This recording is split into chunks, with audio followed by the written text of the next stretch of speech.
Hello fight fans, welcome back to WhatCulture Combat. I am, as always, Gareth here. Sat in my room now because this is the normal thing we do. You know what, I'm quite happy with it. I've locked down, I've got everything I need right here in front of me, and I've got all the MMA news that you could ever honestly ask for and dream for right in front of me, and my job is now to tell you exactly what is going down in the world of MMA, combat sports, everything, what is happening. So, a bit of a deviation from all this UFC 249 malarkey that's been going on over the last couple of days.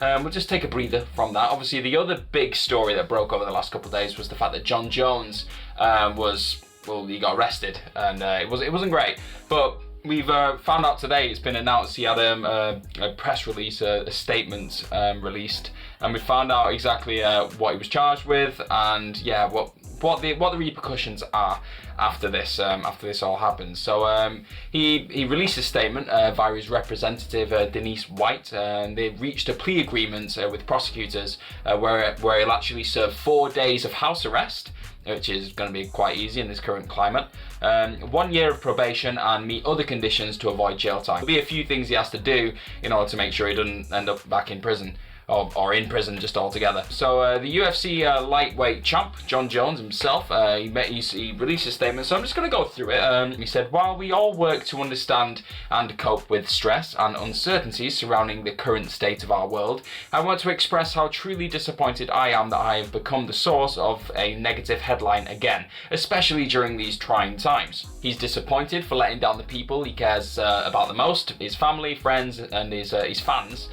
This morning I entered into a plea deal with the Albuquerque DA's office. I accept full responsibility for my actions, and I know that I have some personal work to do, which involves the unhealthy relationship I have with alcohol. He said he's dedicated so much time and energy to improve his community, and he will not allow this personal setback to hinder his work with the community when it needs it most. So again, it's a very by the numbers. By the numbers sounds quite harsh, but it's what you'd expect to hear after this kind of situation goes down. Jones is in a tough spot now because, to be honest, it seems like he's gotten off quite lightly here, and I think it is a lot of this, the reasoning behind this kind of sentence is because of the current state of things, the global situation that we're going through right now. It means that they're not accepting people into prisons as openly and the rest of it because they're worried about the spread and everything else. So I think he's got a decent deal here, but you want the positive person within me wants Jon to see the light and just not suddenly, but at least learn from these mistakes and not let it happen again. But it's just happened so many times over the years that it's difficult to build much of a case for him stopping this kind of behaviour. In terms of the actual incident itself, we've got a few more details on what actually went down. He was arrested in the early morning hours on March 26th after police responded to the sound of a single gunshot in his adopted hometown of downtown Albuquerque. Officers encountered Jones, who denied knowledge of a gun firing, and other individuals near his Jeep. Jones said he was hanging out with a few homeless people, so I didn't know that.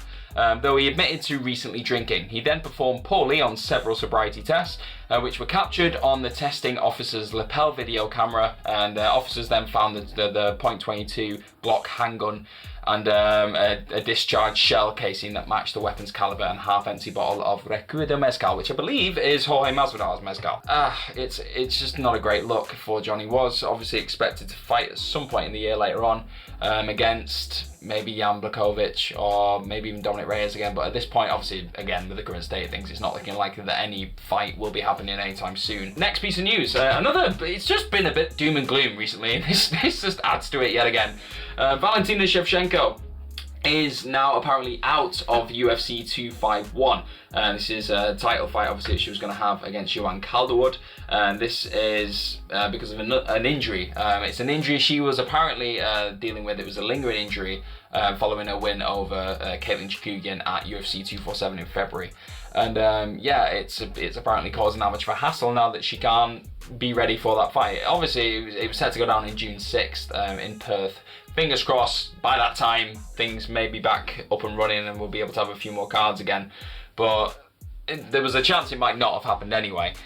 So this fight, I think Calderwood actually came out and told MMA Fighting, she spoke to those the other day and said that the fight was being pushed back anyway, but she didn't actually reveal what was causing the delay, but now it's revealed this is probably what was causing the delay. But you want to make sure both your fighters are in absolute peak condition, because you don't want those excuses coming out of the fight. You don't want them going, oh, if I was at full capacity I would have beaten you. So you do want this, but it's just one thing after the other. Right now we're losing everything. Shevchenko's a personal favourite of mine, so it's sad news for me, because I really want to see her fight again as soon as possible, really. But yeah, hopefully she can get back to full fitness as soon as possible. Our next story, it's not great. It's nothing positive. We've got a nice positive at the end, which is quite fun, so stick with me. But Bob Arum has actually come out. Obviously, he's the CEO and founder of Top Rank. So he's come out and blasted Dana White for continuing to try and run this show, this UFC 249 show, amidst this current global situation. Obviously, despite the risks that most sporting events around the world, besides from UFC and WWE, the risks have been so high that a lot of these sporting events have decided to pull the plug on all their events for the foreseeable future, and they're going to deal with how they're going to finish a lot of these matches, fixtures, everything later down the line. But Dana ain't having it. He's insistent that the show will continue, and he's been called out a little bit by Bob Arum. He was speaking on the State of Combat podcast. And this quote is it's a transcription via CBS Sports, but he said that White ought to be ashamed of himself. What's going on in this country and the world with this thing? The last thing we need is for an event to take place with no spectators just to get the event to take place. But the truth is, Dana White is somebody with a flawed intelligence. More shots fired in this rivalry. They just don't like each other. It was a weird one, because I saw a decent interview that Bob Arum had with Ariel Helwani, and we'll speak about him again later, on his MMA show recently, and they seemed like he'd not buried the hatchet with White, but he just seemed like he'd gotten over it. It was a bit like, he's a decent promoter, he's not really on my radar, is what it is, and it just seemed like there was an amicable mutual respect there, whereas now it's gone. It's all gone. Yeah, there are bigger things at hand, really. It's great, obviously we all want to see fights, we all want to take our minds off this and have a nice distraction. I don't think anybody will argue with that, but equally, you've got to put people's health first, and if people are dying and people are in truly awful situations because of this situation, you've got to look at the bigger picture, really. I'm deeply conflicted on it. I spoke about it in the news video yesterday. I want to know what you guys think about this, because it's unprecedented times, and it's so hard to unpack, really. So yeah, our final thing now, a nice little tidbit from Twitter to just end things off on a bit of a positive note, because they've been very doom and gloom in this video. I understand it's been that kind of news day, but Conor and more his coach John Cabana, they poked a little bit of fun. Obviously you got this Tony and Khabib fight, which ain't gonna happen at this point. It ain't looking likely. And Ariel Helwani, said we mentioned him again, he posted on Twitter, if you're Tony Ferguson, what do you do? It was like a poll. He said, do you wait for the fight for Khabib, or do you take the Gaethje fight? And people voted, and 76% said wait for Khabib, which is what I probably would have voted as well. But then Coach Cabana, he replied saying, maybe there's a third option. Don't do this, right? I know it's April Fool's Day, but don't do that, John. Like, I can't be hurt again. Like, stop it. You never know. Anything could happen. These lockdown restrictions could be lifted earlier, potentially, maybe. We don't know. It's a very hopeful thing to say. I understand that. But don't make me dream, John. It's too much. Let me know what you guys think about all these news stories today. What do you think about Jon Jones? Do you think he will change? Do you think this could finally be the thing that makes him fully just get his head right, get his head straight? What do you think about Valentina Shevchenko not being in that fight now, and that fight's probably going to get pushed back now? How do you feel about that? I'm pretty upset about it, I must say. Do you agree with Bob Arum's comments on Dana White? Let me know about that. I mean, it's pretty hard to argue with him at this point.